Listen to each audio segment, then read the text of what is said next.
Good day, everyone. Or shall I say good morning? Because starting this week, 10 a.m. Eastern on Fridays, the Pete the Planner Show is live to you on YouTube and the Facebook. Joining me, as always, is Damian Dunn. Dame, let's go with a wide shot today, which I know the podcast listeners love when we make visual references, but we just went with the wide shot. You like? Is this in reference to you need more screen to get all of me in? I noticed you have been eating a little bit. Dame, so much going on. I actually had business travel this week. What's that? Oh, man, it was weird. It was so strange to be in a boardroom looking at actual faces as opposed to watching people virtually try to act like they're paying attention on Zoom. That it was great. It was good to get up in the Chicago area and do some work, and a lot more of that heading our way soon. So who knows how that affects the schedule of the show, but business travel is back. Excellent. All right, Dame. So much to deal with this week. Good morning. Danza is there in the comments, of course, faking a yawn because she says it's too early.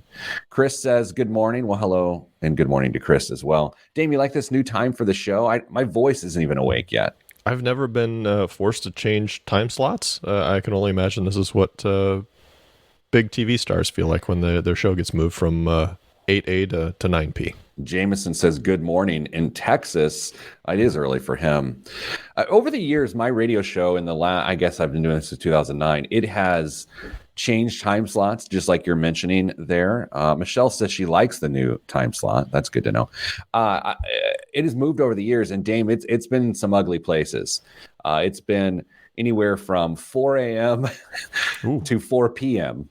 and just about everywhere in between. So it's almost like, well, hey, we didn't sell a weekend paid slot, so we're just going to slap Pete's show here or there, which, hey, I'm not complaining. Yeah, I feel like our affiliates kind of have the discretion to move us around as well, so we may not always appear at the same time around the state. Speaking of, shouldn't I pull up the affiliate list today? It's been a while. It was a gentle nudge.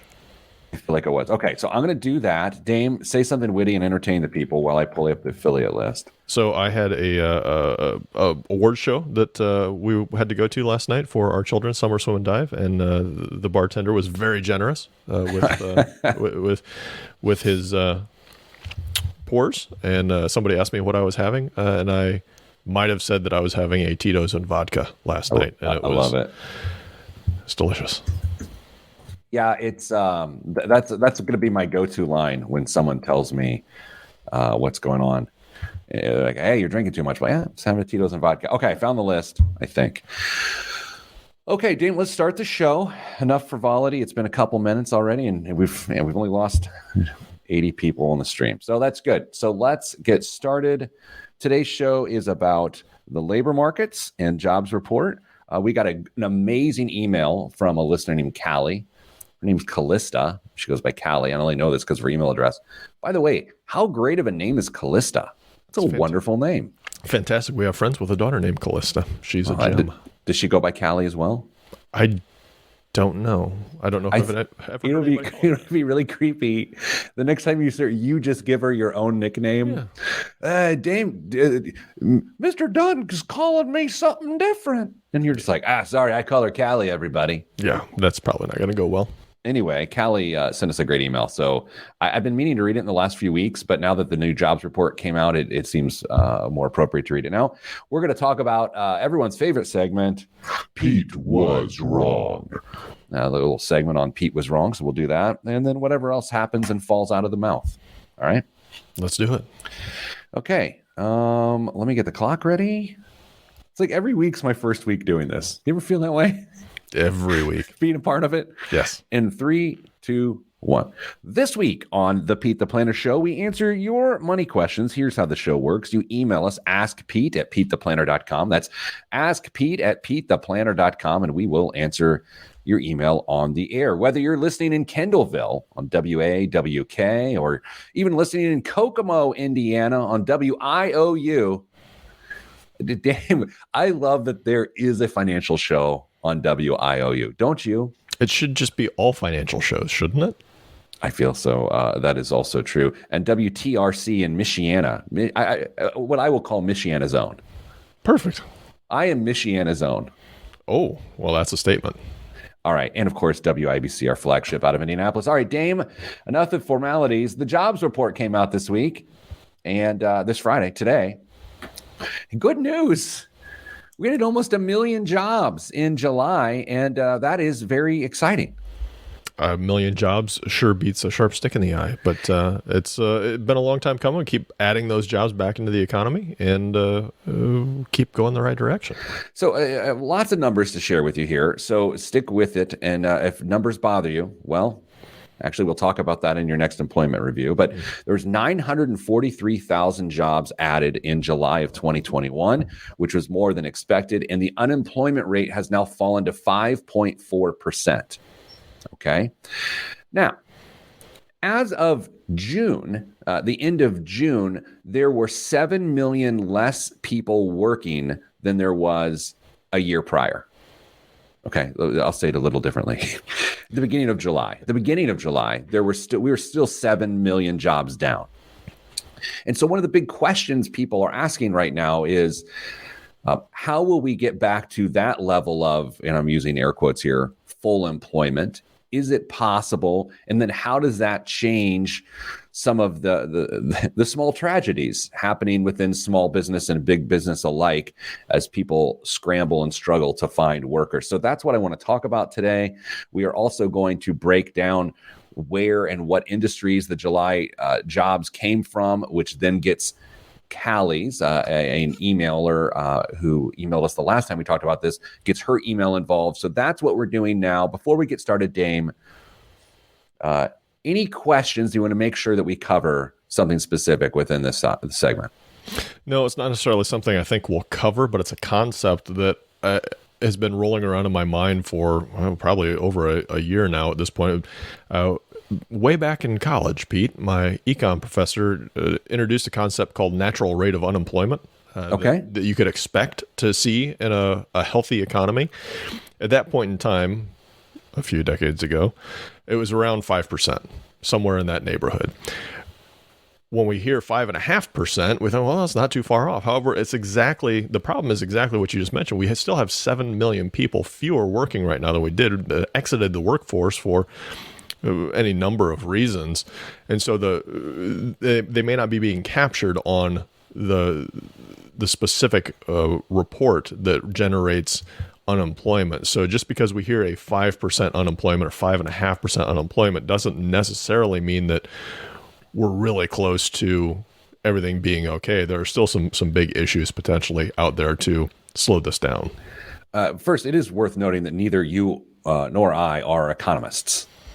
No, we are personal finance experts, which often reminds me, I think I told you this before, when I first started my radio show back in 2009, I was trying to think of names for the show. Did I ever tell you what one of the ideas was that involves economics? No. I'm so embarrassed to say this. Like, I might have to do it during a break because it is so cringeworthy.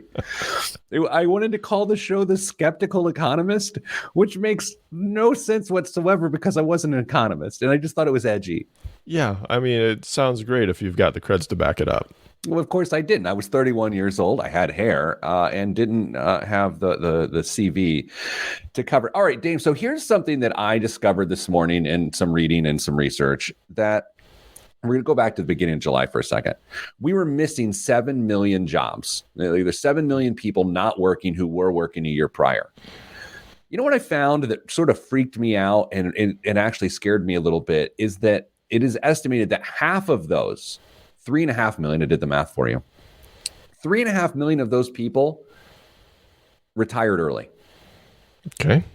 So there are 3.5 million people less in the labor force to fill these empty jobs that are needed to get the economy back up to speed. And that's sort of terrifying that people, for two reasons.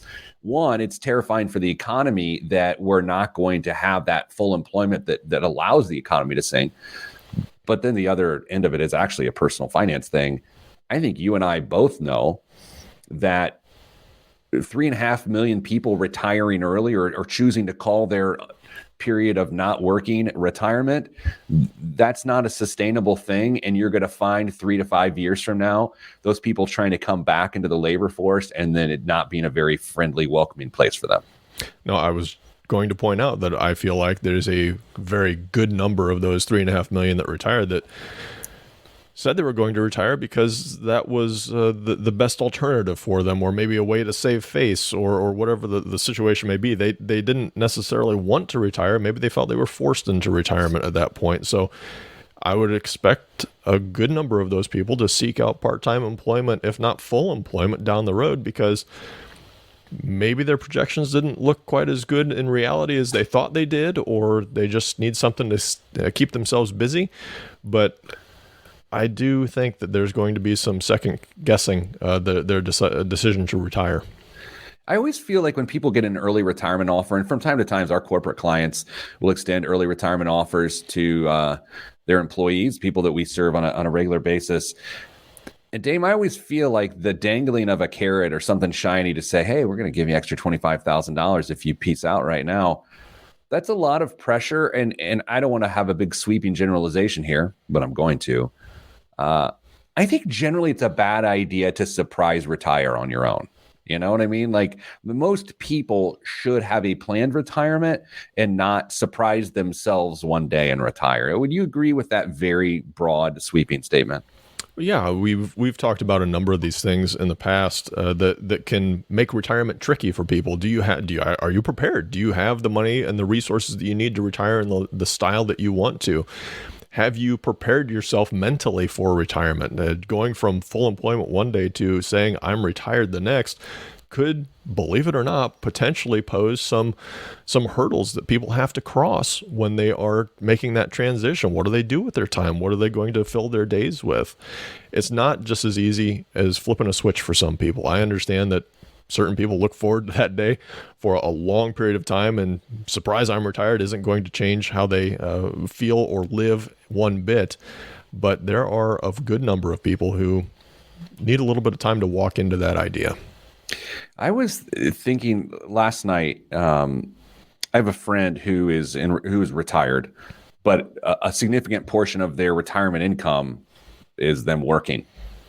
Okay, so go figure how that works, right? Okay. And I appreciate that, and I love the practicality of that in the moment. But what has always freaked me out about working in retirement, specifically when you need a significant amount of money from that employment to make retirement work, is that plan does not end well. Because at some point you have to stop working, or you will stop working. And then the whole thing falls apart, and you don't actually have the assets or the income stream to back up that immediate deficiency. And man, why am I freaking out about all these retirement things when we're talking about jobs numbers? I don't know why, but you start reading the data, and yeah, we're trying to deal with the economy right here. But Dame, I think about the individuals who've fallen out of the labor market by saying the word retirement. And it just sketches me out. I don't know. Here's what we're going to do, though. We're going to come back after the break. We're going to talk about where the job gains were in July. And then we're going to read listener Callie's email, which I think sums up what we're doing perfectly. Actually, she corrects us, which, hey, you and I both need corrected from time to time. Often. Speak for yourself. I'm Pete the Planner. Coming back next. More of this. See, last week I had really good outros. Like all four of them I felt really strong about. I'm now 0 for 1 for the week. It's all right. And now more, and soon more of this. Like, I don't, like, if you're a listener on the radio, you're then jarred when the commercial starts, because it's like, that's not you know what I mean? Yeah. Do they play music over your outros on the, like, as you fade into the break? Do they play music? Nobody cares about this. I don't know why I'm asking this. Yeah, no, they play intro. And they always play like John Mellencamp, which I have no problem with John Mellencamp, but or sometimes they'll play Ryman and Steelin, the Beastie Boys instrumental, which I appreciate.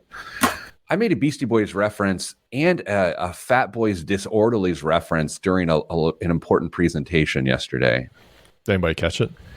Yeah, but it was one of those things that I after it happened, it worked, but then I was like, why did I do that?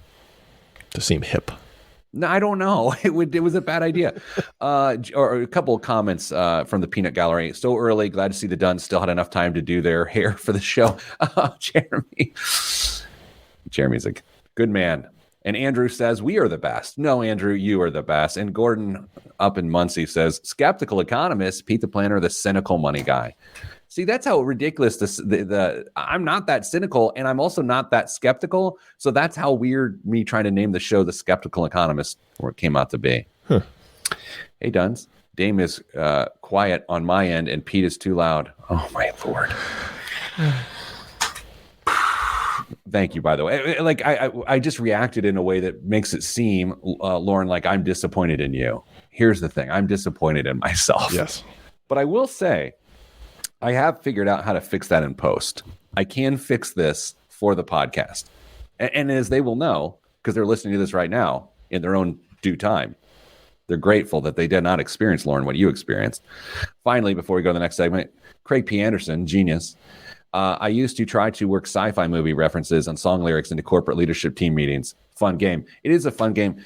By the way, Craig P. Anderson, excellent business coach and consultant to small businesses and CEOs alike. So let me find if I can find Craig's website real quick to give him if people are interested in that. I highly recommend it. Every email that he sends out, I find great value in. So I want to make sure that you people can find him.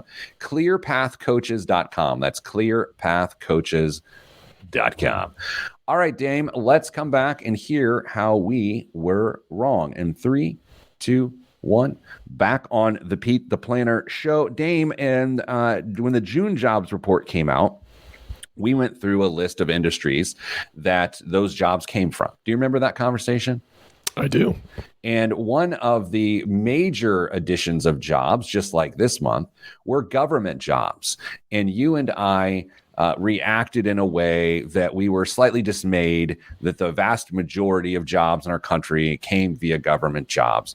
And so it was sort of tongue-in-cheek, right? The idea that we were sort of laughing about that, but there's some sincerity to our dismay that taxes go to pay all of these things, or additional taxes. But Callie sent us an email that is incredibly thoughtful, incredibly well thought out, and actually puts us in our place. So I don't mind any form of criticism, but I especially appreciate when people respectfully tell me I'm wrong, and I was wrong. So let's go ahead and read it. Hey, Pete, I have an answer to which kind of government jobs were added. Spoiler alert, they weren't IRS jobs, because that was your assertion. And that was tongue-in-cheek. I have to admit that you so totally joked about them being IRS jobs. Also, for future reference, government is more than just the IRS, which wouldn't be a problem if things were going swimmingly. I don't know. That's part of the email that doesn't particularly matter. Anyway, I believe our government jobs that would be included in a job count, including any local, state, as well as federal jobs, any VA job, any public education job, anything civilian military jobs related, and maybe even big M, military too, state or federal firefighters, state or federal police, and law enforcement related. So it's funny when I was sort of half joking, that all of these jobs were in the government, I kept thinking, honestly, it was like pencil pushers, right? Like people just working in big government buildings, bureaucracy. And as Callie points out, that's just simply not the case. So I was wrong, and I don't want to mislead anyone, but here's where the jobs were. And by the way, before I go to the jobs in July, where they were, Dame, any reaction to that?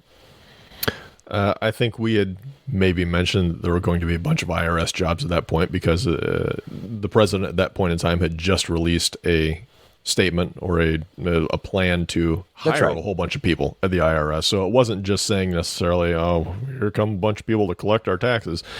No, there was actually some logic behind it. And yes, the government does have a whole bunch of careers available to you. And like you said, federal, state, local. All those people are needed to make our worlds what they are today. Sometimes you could debate whether or not they're all needed, but you know what? People need some jobs, and I'm not going to get into the weeds on whether or not they're legit. I will say, and I don't know if I indicated the other way, but during that last time we talked about this, but I want more IRS agents. As much as I hate dealing with taxes personally, and as much as I don't ever want to be audited because of the rigmarole involved, we need more IRS people in the IRS, frankly, because things will get processed faster in a more efficient way. And so Anyway, July jobs, the biggest change was in the hospitality industry, 380,000 jobs added of the 943,000. Another 240,000 government, like we just talked about. Professional and business services. Is that what we do? Yeah, maybe business. I wouldn't call us professional. That's a good point. 60,000 jobs. Retail and retail trade lost 5.5 thousand jobs in July. So, Dame, here's where I want to go next with this whole idea. There's a school district in the area in which we live. In fact, the school district in which we live, where they have such a shortage of bus drivers that it is affecting their transportation plans. And I bring this up not to complain, because I'm literally not complaining. And I'm not critical of it. They've had to do what they have to do. But I think the realities of this are pretty interesting. They purport to be down, I think, close to 50 drivers. Ooh. They're at 130 drivers. They want to be at 180 drivers. They're down 50 drivers, which means anyone within 1 mile of their school does not have bus transportation. You have to either walk or carpool or ride a bike. Great. Hey, that's what I did growing up. I think my kids can handle that too. And we do live within 1 mile of our school. But I think the bigger issue goes back to our earlier discussion about retired people leaving the workforce, right? Just like, hey, I'm done, tapping out. It could be argued that a number of school bus drivers are retirement age folks that are sort of just doing this for whatever reason. And when you add the complexity of vaccinations and infection rates and unvaccinated people younger than 12, it does create this really nasty situation for someone who is elderly or pre-elderly, driving around a bunch of unvaccinated people. You know what I mean? Like that's a reasonable problem that exists, but it's still a pretty terrible problem that exists. Yeah, I think it's a very reasonable concern that guess what we would all envision a typical demographic of a bus driver would potentially have. So if they are concerned for their personal safety, and whether it's here or it's you individually at your place of work or whatever it is, I don't want to single out a specific demographic here by any stretch. If you don't feel like you're safe at your workplace, that's a serious consideration to be wrestled with. So I'm sure that there are a number of people who have decided not to go back to their jobs for what they consider personal safety reasons. So it just so happens to be that this specific case that we're talking about right now is having very tangible effects on a great number of families in your area. Yeah, and I, by the way, I did sort of suggest that that's my hypothesis, that it's about safety. I don't really know, but I do think people are leaving certain jobs, like you said, whether it be in hospitality or travel, where it's just like, why am I exposing myself to this unknown during this period of time? And I think that's part of what we will call the 3.5 million people who have yet to re-enter the workplace via employment. These are hypotheses of people who are not economists, by the way. Sure. Food service industry, we're seeing that people aren't, for a number of reasons, but it's hard to get employees in the food service industry as well, whether it's because they've been chronically underpaid for a long time, or whether it's health issues because you are in a very relatively small environment coming into contact with a great number of people throughout your work shift.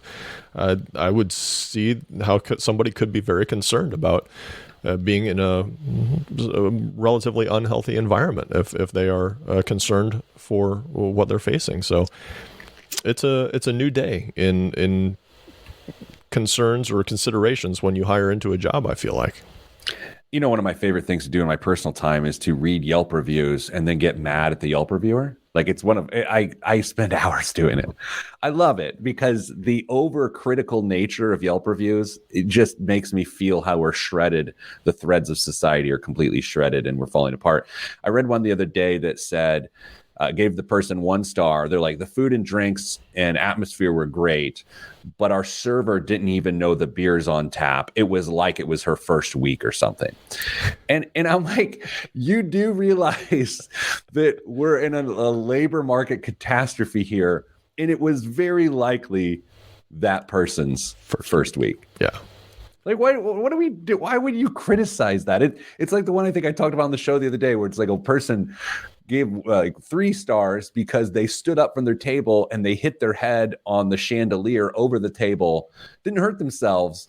They just were like, so don't go there because of the chandelier issue.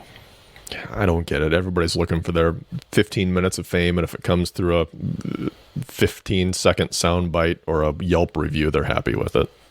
It is funny as a content creator of someone who provides content for the masses. My urge to be edgy has definitely tamed itself over the years. I used to have really hot, provocative takes. In fact, in the next segment, I'm going to tell you one of those that I used to talk about on TV all the time and in the newspaper. And now I've come to find out that, man, I disagree with that Pete the Planner that had hair. And I will do that for all of you next, right here on the Pete the Planner Show. I'm Pete the Planner.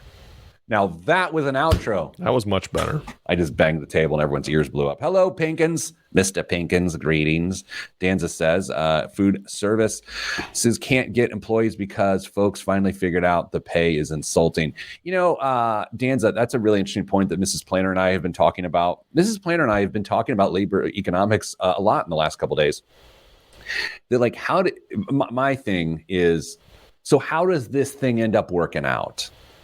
Like the people who are no longer in the workforce for now, but that will need to be in the workforce, that once child tax credits potentially once they go away, once the eviction moratorium, which now is back, once it goes away, like, will that change their decisions? I'm not sure it will. But I don't know. And this is also not me blaming people not working on government support. I don't believe that, right? So I'm not saying that. But I'm curious to see what the numbers show. I have nothing constructive to add to that other than sitting and waiting can sometimes just be the best answer. Jeremy says in Eugene, Oregon, they also have public transportation issues in terms of bus drivers. Yeah, I don't think that's just a small sample thing. I think lots of school districts are having issues with transportation right now. My father-in-law taught in a school district for a great number of years where they didn't bus kids that lived in town. They had to walk into school or be dropped off, and that's been that way for I think probably since the 80s or 90s. You would think in Eugene that they all just strap on their waffle weave Nikes and just run to wherever they're going. Everybody gets one with their tax return every year. All right, Dame, are you ready for Mea Culpa Friday? Pete was wrong. We may have talked about this recently on the show of what I'm about to claim I was wrong about, but you know what? I'm so wrong about it that let's dedicate a whole segment to Hot Take Pete. Okay. Can I tell you a quick story? Tell us all. Like you, I assume, one of the things that I will never get over is my desire to impress my wife. Right? I love seeing my wife interested in something I've done or accomplished because it gives me as much joy as when I used to impress my parents in doing something. This is my own psychological issue, right? So I love when she says something complimentary to me. It's like Turkish delight in The Lion, the Witch, and the Wardrobe. I don't know why I said that. So before I went on my business trip, I said, honey bunny, I didn't say that. I said, hey, do you want to go for a run? I just want to run a couple miles because I'm going to be driving for 3 hours. And she was like, sure. So as we're getting ready for the run, I'm thinking, you know what I'm going to do? Because she's so much faster than me. Like, she's an actually really good runner, and I'm just a schmo. I'm like, I'm going to drop the hammer. I'm going to run fast. I'm going to run at her pace, that what I perceive to be her pace. And this is going different than you think it's going to go, by the way. Okay. And so we go out for a run. It's just going to be 2 miles. And of course, she's going to run after our little run, right? She's going to go for a run. But I was like, I want to show her with the work I've been putting in, how I'm getting better. So we go. And I run. I run like the wind. I think we averaged a 7:15 pace for 2 miles. Ooh, nice. Yeah, I mean, I'm running. You're I'm going. But I'm breathing heavy. Yeah. I'm sounding like It's not pretty. a monster. It's like Lamaze on a run. And she doesn't say much. And we get done. And I was like, And she's like, well, that wasn't fun. And I was like, what? She's like, well, you didn't even tell me you were going to do that. And I was like, well, yeah, I'm just, trying to accommodate, how you do. She's like, I wouldn't have done that. I don't do that. She's like, if you had told me you were doing that, I would not have gone. And if that's the way we're going to do this, I don't want to run together. And then it just like for 3 hours, I drove to Chicago. I would just like cried myself through the toll roads. I was like, oh, I disappointed her. You and I were talking before the show today about how you can, my daughter does listen to this show, by the way, sometimes, how by dropping I'm not mad, I'm just disappointed on your kids is when we were kids, when our dads would say that to us, it was just like stabbing us in the heart. It hurt more than anything. And so now as parents, we try that on our kids. With somewhat horrible results. In 3, 2, 1. Back on the Pete the Planner show. Dame, from time to time, I give real hot takes that I'm like, hey, everyone, listen to me. I'm a financial expert. And in so much so that I do this, that my very first appearance on TV, which was on a show called Inside Indiana Business in December of 2005. Ooh. Yeah. I gave the following advice. And by the way, a week later, I was on Wish TV, the local CBS affiliate at the time. This was then in January of 2006. And I gave the same advice. I can actually find the clip if you want to. I look young and handsome. I had really good skin. Was this a sport jacket with T-shirt underneath it, Pete? No. That's when things were going well. And I wanted to be edgy. This was still like, I might be in a fraternity sort of look. Okay. I'll find it. We should link it up because it's sort of funny to watch. Anyway, here was the hot take I gave after I wrote my very first book, which I may have a copy of around here just to show you. Don't I have it around here, Dave? Nobody on the radio can see. Oh, no one cares. Where is it? Oh, no. Anyway, it's a terrible book. It's called What Your Dad Never Taught You About Budgeting. And it was 100 pages long. And it was also the size of a postcard. It was just like, I didn't have much to say. But one of my hottest takes was, it was this whole idea, if you don't trust your spouse with money, you don't trust your spouse, which, there's some cadence to that. So remember, if you don't trust your spouse with money, you just don't trust your spouse. And part of the tactics involved with overcoming this lack of trust was, that's why every married couple needs, and I'm calling a time out on myself. This was also a period of time when you talked publicly about married couples, but you just didn't acknowledge that some people lived together and weren't married. Yeah. Like, that's how long ago this was. Like, how we talk around here. We very rarely say spouse, especially when talking to the people who call us, because it's just, you don't know people's situation. Anyway, I'm on TV going, you don't touch your spouse with money. And one of the things you had to do was you always had to have a joint checking account, according to me, so that both of you could keep an eye and you could manage it. And that's how it works. Dame, that is possibly the worst advice I've ever given publicly. Oh, Pete. I got to find that clip now. I wonder if we can play it on the show. Can you play YouTube clips on this streaming platform we use? Probably. You're the one that's in control of it, though. So I've got to find it. Let's see. Okay, go ahead. Keep going. Do you agree with that? I'm curious as to why the backtrack. Why I disagree with the advice I gave? Yeah, I mean, you said you disagree with it. Now let's come full circle. Fill in the blanks. 2 reasons. First, there's the overall arching thing. If you don't trust your spouse with money, you don't trust your spouse. Okay. I think what I've learned is that at times I don't even trust myself financially. Like, and that's okay. Like and that's why you set up roadblocks to do certain things. I don't keep a lot of money in my checking account because I know if there's extra money in there, then I don't trust myself to not spend it. That's why I save money before I spend money. And so the whole idea, if you don't trust yourself, that is in itself bad, that's not actually true, right?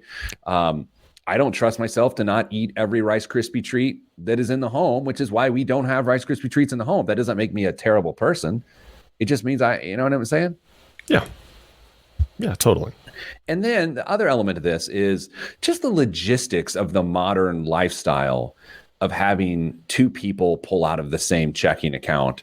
I don't find it necessary. And I also don't think it's realistic, given that people are getting married later who have established adult lifestyles that then come together. Mrs. Planner and I got married when we were 22, right? We were kids, just combining no money, right? And then since we don't have a joint checking account, we have two joint checking accounts, which each of us have access to, but only one person uses. Right? Because logistically, for how we run our financial lives, it just makes more sense. And so when I think about how wrong I was, not that anyone was watching the noon news in January of 2006, but certainly more people than do now. I just think sometimes when you give mass advice, whether you're trying to be edgy or memorable or whatever, you speak in absolutes and you end up hurting people who otherwise just want to do the best thing, and you make them feel like they're doing it wrong. So that's Pete was wrong. I'm sorry. I have less hair now, but I think I'm more handsome, if we're being honest. I think one of the reasons that your system works, the way that you and Mrs. Planner have everything set up, is because you are very structured on how you work your financial life. You have goals, you have certain things that get done every month, and you know that you have X amount of dollars each month to spend, whether it's on housing or food or utilities or transportation, whatever that may be. You know roughly where everything's going before it's all said and done, before the month even starts. I think the problem that some people run into, and this can happen whether you have a joint checking account or two individual checking accounts or 5 individual checking accounts, if you don't have goals set up, and that's where things start to get a little wishy-washy and problems start to occur. So if you don't know how much you're going to put away for retirement or a 529 or build your emergency fund, and you're just waiting on the end of the month to see how much money is left over, that's where the issues are going to come into. So whether you have a joint checking account or individual checking accounts, I don't think it really matters all that much, but you darn well better have joint goals that you're working on and towards. Yeah, I agree with that. It actually goes back to the fact that I don't trust myself for money sometimes. That's why we have such a structured financial life. So then it is foolproof. If you don't have those safeguards, then yeah, a joint account provides an extra layer of accountability. And it does actually come down to accountability. The reason you would want a joint account is to hold each other accountable. But I've circumvented that entire idea by the structure we've created. And I will say this, we have a lot less stress in our lives financially as it relates to our communication once we switch to separate accounts. Of course, early there were growing pains in this, and we did this freaking forever ago, right? I mean, it was a long time we made the switch, and I recommend it for most people. Then am I just going back to the other extreme here by saying I recommend it for most people? Well, I mean, I don't know if I go that far either, because it's not uncommon to have one person who's very into the financial side of a relationship and one person who's ambivalent on the other side. And I don't want them to necessarily be responsible for paying certain bills when it's just not at the top of their mind or priority list. So I don't know. I think you have to take the temperature of your own individual relationship and make sure that you've got a system set up that it is functional for both of you and still helps you achieve your goals. Am I allowed to ask how you structure yours, or do you prefer not to answer? You don't have to answer it. Right. We've got, you can ask whatever you want. I'll just say, we have a joint checking account, and we created one shortly after we were married. We weren't too much. I was older than you were when you got married, but my Mrs. Planner, Mrs. CPA, certainly was about the same age as the two of you. So we joined a whole bunch of not much money together. Yeah, exactly. And have not really had any issues going forward. We've got a whole bunch of savings accounts for various purposes, but we've never had any issues doing it the way we do. Yeah, see, every which way works. I guess the lesson here is nothing is guaranteed to work. And if your way of working, it doesn't actually feel like it's working, then stop doing it and try something else. I mean, the fact of the matter is the reason we created Hey Money was so when people get in these jams and they behaviorally don't know what to do, they can talk to an actual expert, someone like you and your team, Dame. So to do so, go to callheymoney.com, callheymoney.com, sign up. It's monthly. It doesn't cost very much either. All right, Dave. So here's what I'm going to do during the break of the show. And I hate to do this to the podcast people, and I hate to do this to the radio show audience, but I have found some very old Pete the Planner on the news clips.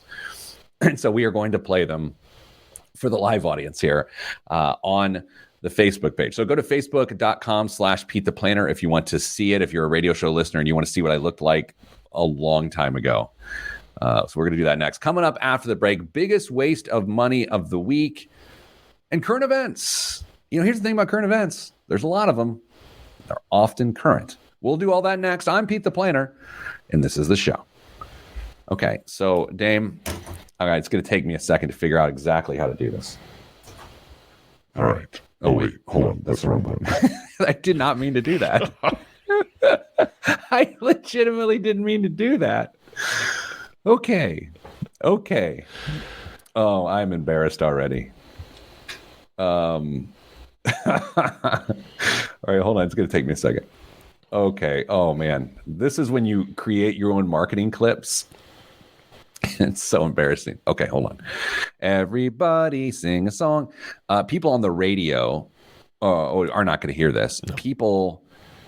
Okay, hold on. I'm going to stop the screen share. Everyone, hold on. Everyone relax. Sorry, podcast. Kind of not sorry, podcast. Oh, I got to hide the other stuff on my screen. So hold on a second. Oh, there it is. Okay. Can everyone see this? Dame, are you cringing? I've seen that picture before, so I'm kind of cringing that you're sharing it with everyone. Oh my God. This is so much regret. That's the t-shirt sport coat that I was referring to. Yeah. It's a pug t-shirt with a sport coat. Are you ready for this? Hopefully you can hear it. Okay, here we go. Oh boy. Can you hear it? Nope.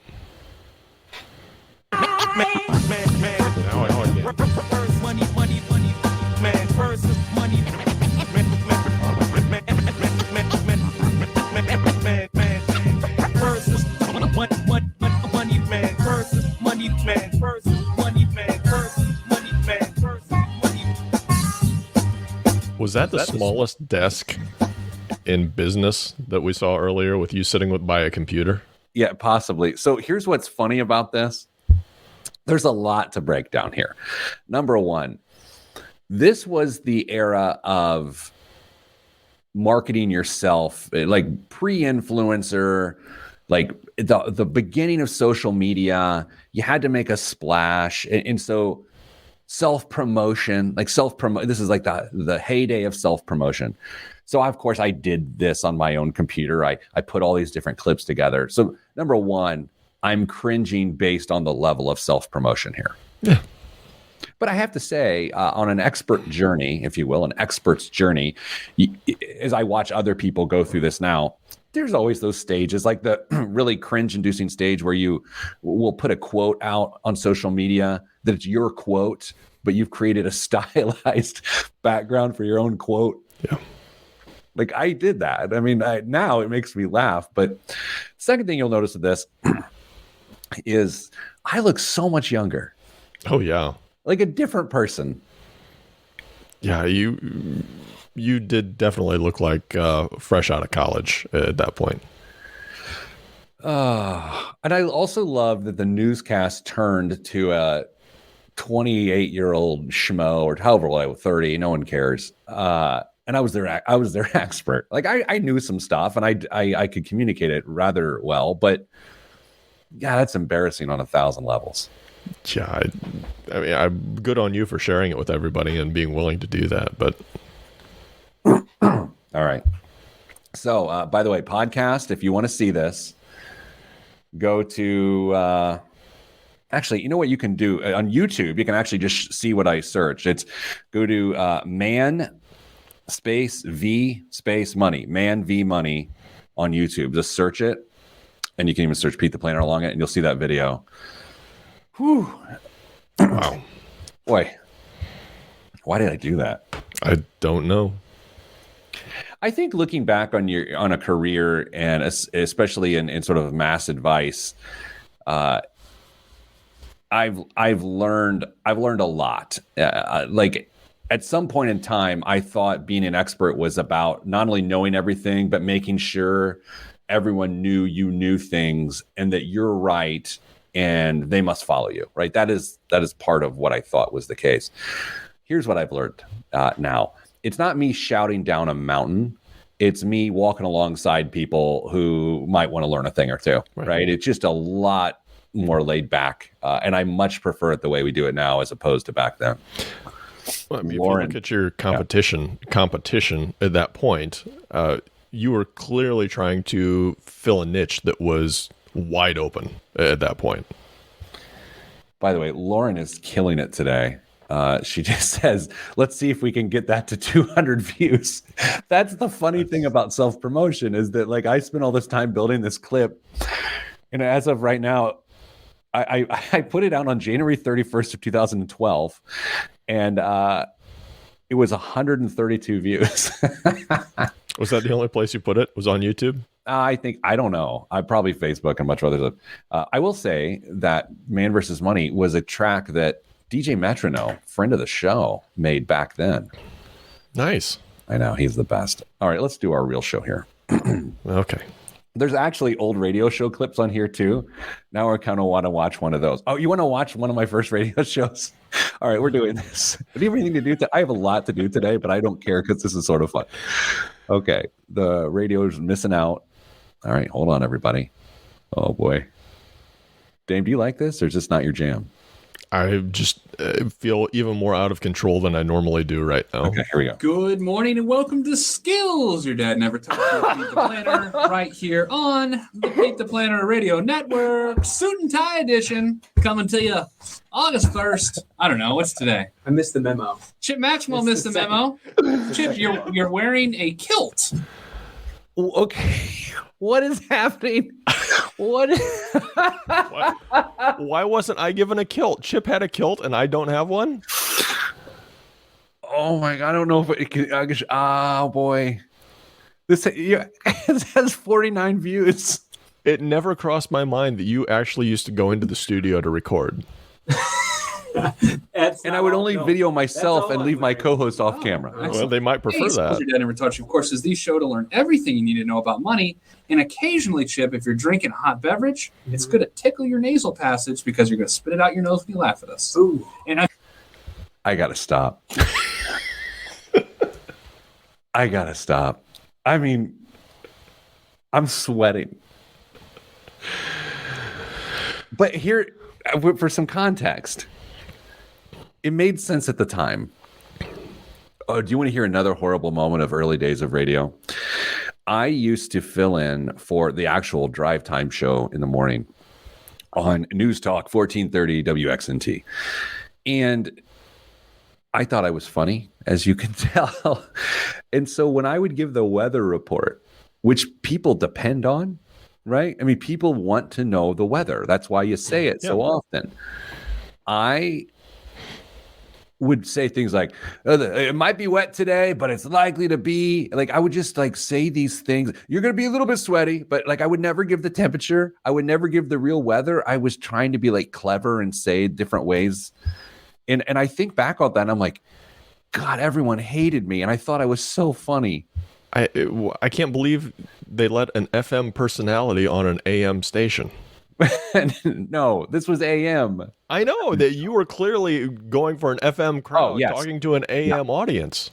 Well, the thing was, the studio was right next to the true FM sort of flair show, and I would occasionally go on to that too. Let's skip ahead just a little bit more To here. run the engine dry. Right. So they have to drain the oil and run it dry. Jeff, the car guy, our resident car expert up at Toyota Muncie, told me this week that they had to run dry an Infiniti 2000. Okay, boy, that's Your voice is so much better now.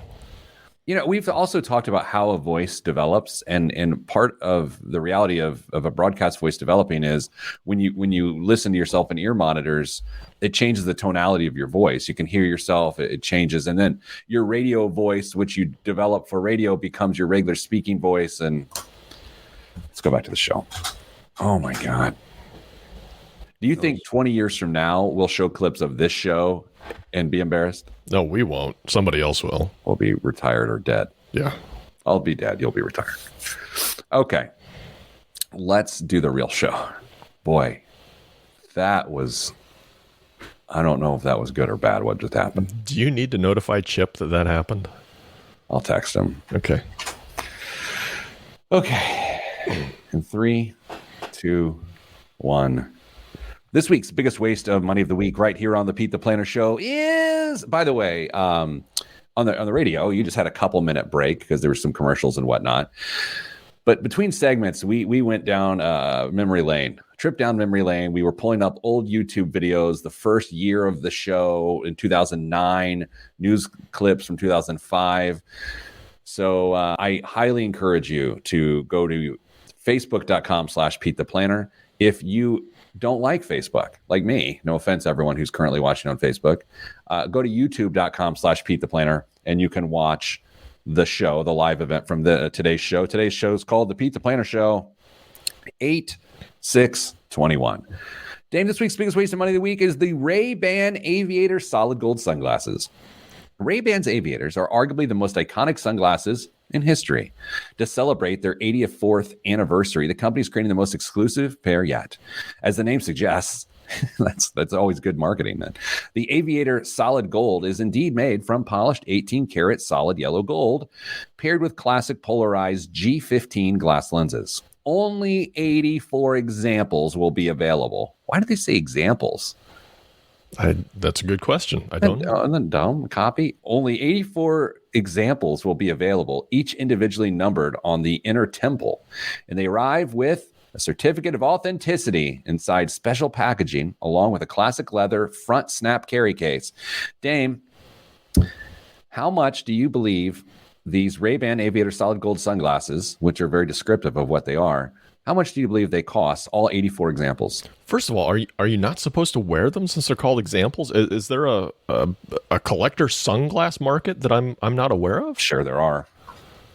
$4,200. That's You'd a have good to be bet. high to wear them. Yeah. $3,454. Here's why this is a waste of money.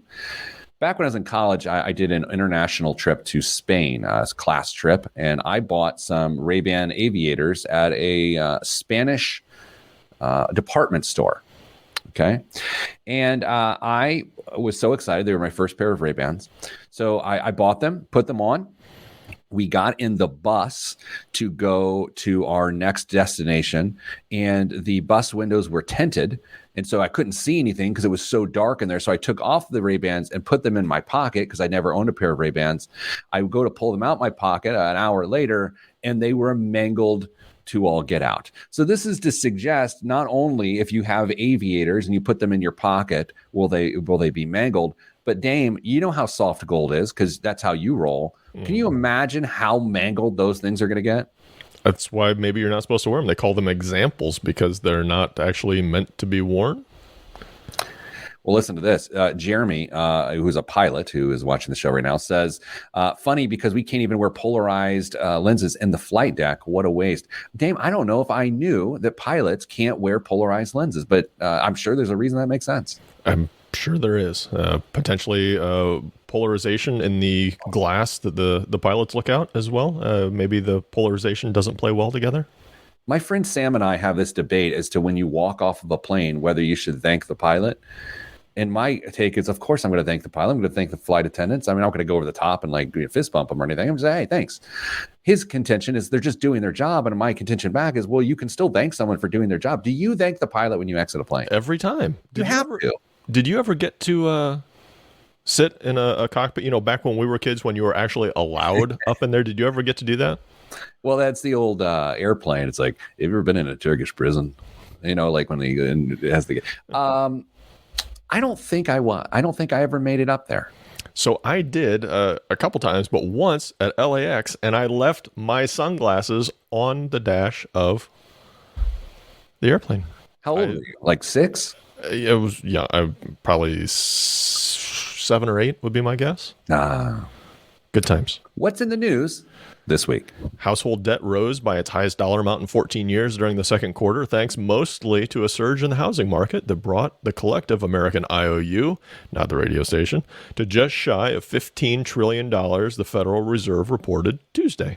Total debt balances jumped $313 billion in the April to June period, the sharpest rise since the same period in 2007. Most of the gain came from mortgage originations, both initial purchases and refinances, which have been on fire as the Federal Reserve has kept benchmark borrowing rates anchored around historic lows.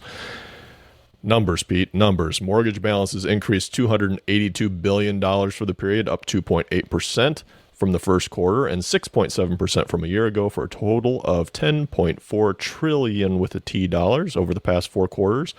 Mortgage originations have totaled close to $4.6 trillion, amounting to 44% of outstanding home loan balances. Now, I know what you're thinking. That's great. Do you have any other numbers that could wow us? I do. In fact, I do.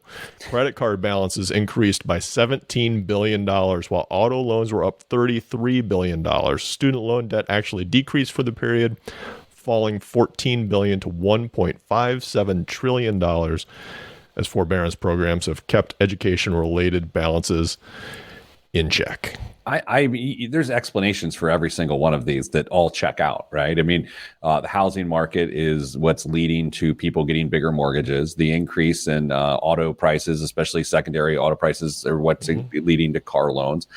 The student loans, there's a couple theories you could have there. But the big takeaway, as always, is when consumer confidence goes up, so do debt levels. And what has happened since arguably January is consumer confidence has gone up and up and up and up. It's gone up because the economy is opening back up. It has gone up because at one point virus was felt somewhat contained. That was a past tense, by the way, I just used. And then also you look at all the stimulus programs that are just putting money into people's pockets, which it's kind of easy to be confident when you got more money than you thought in your checking account. And so, Dame, that's why people are going into debt. Median U.S. rent has risen more than 10% over the past year, according to Apartment List, as young professionals return to cities where they can't afford to buy. Investors seem to have noticed an index that tracks shares of publicly traded apartment companies is up 42% since January, trouncing the S&P 500's 17% gain. However, on a slightly different note, Pete, over the last year, you and I both said we were cautious, maybe even skeptical about the future of commercial real estate and office space in bigger cities. How do we feel right now? Fall of 2020, or the soon-to-be fall of 2021? Is this prediction time? Yes, it is. What am I supposed to indicate here? Am I supposed to say like I'm bearish or bullish? What do you want me to say? Yeah, let's go that way. Let's just make it nice and general. I'm bearish. Well, normally I would take the opposite side just to create a little bit of controversy or conversation. But last time I took the opposite side, I ended up having to read a public apology. That's true. The radio. So I'm just going to say I'm bearish too. Yeah, I was in a giant office building this week. Very giant office building this week, and a lot of people for one company work there, and there weren't many people in the building. And it's not that that's not going to change, because that is going to change. I just think that the hybrid / work from home people, their case has been made, and to unwind that, it's going to be pretty tough. Yeah, I agree. I think work has changed, not for everybody, but for enough companies that I think there's going to be a surplus of commercial real estate for a long time. The other side of that, too, is it's like let's say I disagree with work from home, which I don't. At one point I did, honestly, I like to try to be honest. I don't necessarily disagree with it. I have a preference for all working together in person, but my insistence and how I feel is detrimental to what we're trying to accomplish. If I get stuck on that and I start grinding on people to always be here, then it is counterproductive because people don't want to be here and don't actually even want to work here. And so I think on a bigger level, that's what's going to happen. And that's why commercial real estate will suffer. And that is a non-expert opinion. I think you're right on a number of those points. Dame, this is a monumental show this week. Wow. I encourage you, if you're listening on the radio of one of our lovely affiliates, go to youtube.com/PetePlanner. Watch the live recording of this show, and you can watch the archive. So we went through some old school footage from 15 years ago of the show, and boy, that was awkward. Hey, I hope you have a good start to your August, good into your summer. Sending you good vibes, because good vibes are all that's in the budget. I'm Pete the Planner. This is the show. Wow. Yeah. I mean, what in the world, Dame? We knew we were in for something pre-show. Yeah. I don't think either of us anticipated this. It's funny. We had a meeting this morning, and my brain wasn't working and yours wasn't doing so great. And I'm not saying that we were necessarily witty today on the show or quick-witted, but the show ended up actually pretty good. I think it built momentum as it was going.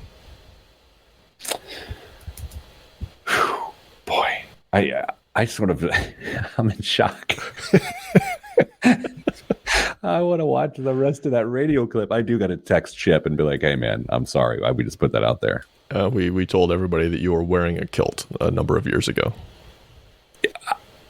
I think often about conversations I've had, specific conversations that I had with individuals where I was trying to be so funny or clever or entertaining that I said something that now will make me audibly use profanity just when I think of the moment. I'm not kidding. Like, I will be sitting like on my couch watching TV. I'll think of something I said to someone trying to be funny, and I will blast a profanity. I'm by myself.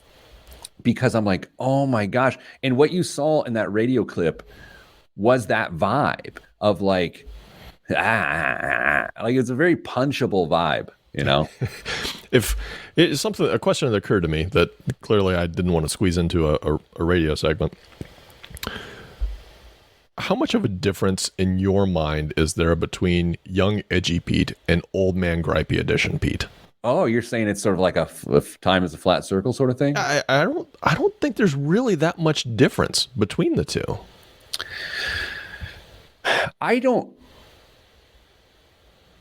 Here's the thing. Okay, so I was a comedian at the time when we did that. So I was funny. Like, I mean, it was legitimately funny, but I would also try to be funny. Yeah. And it's not that I don't try to be funny now, and I know that I am still somewhat entertaining. I think I have just a slightly different sense of humor than I did then. I also go back to one of my friends at the time who helped us with marketing a lot back in the day. And she, we were doing like this brand exercise. She's like, well, how do you define who you are sort of in the business marketplace? And I was like, well, the first two things I said were young and funny. And we've had this discussion before, Dan, I remember. And she said, well, first of all, that's a bad idea because you will not always be young, as we know. And some people won't think you're funny. And so you don't want to tell someone you're funny and tell someone you're young because you can't build a brand on that. That actually makes a lot of sense. And I'm really glad that I listened to that.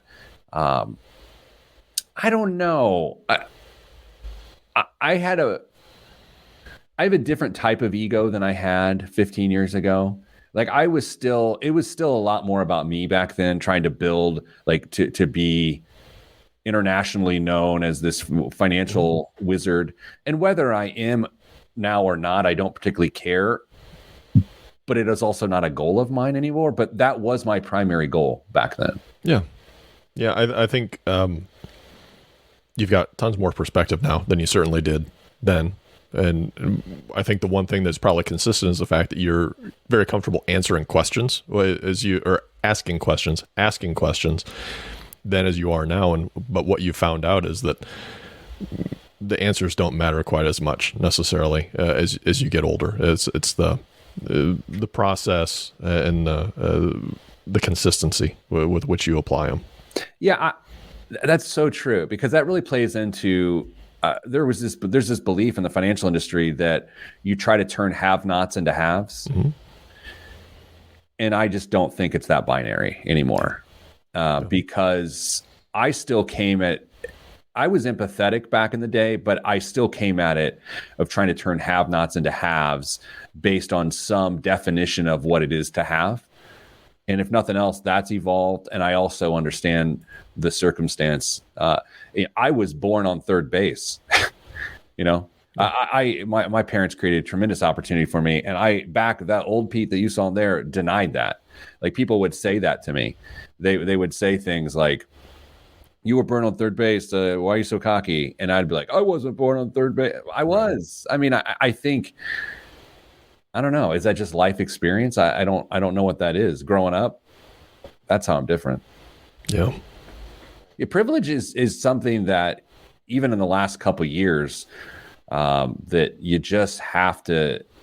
Well, you don't have to do anything. I've just chosen to acknowledge it, and I've chosen to say yes, it existed, and then worked backwards off of that. Because prior to that, if people told me I was privileged, I would start with no.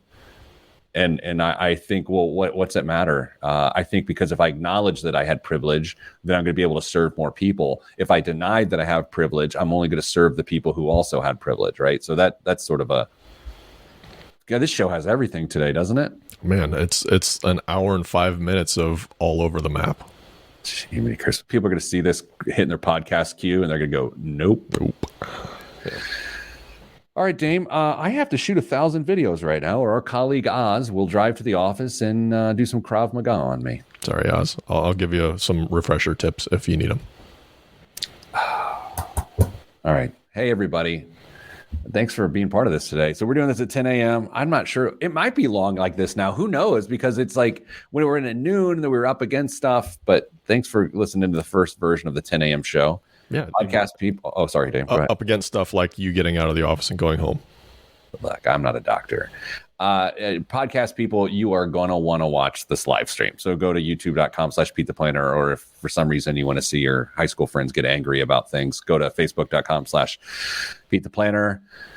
Thanks everyone for listening live. Stay getting money.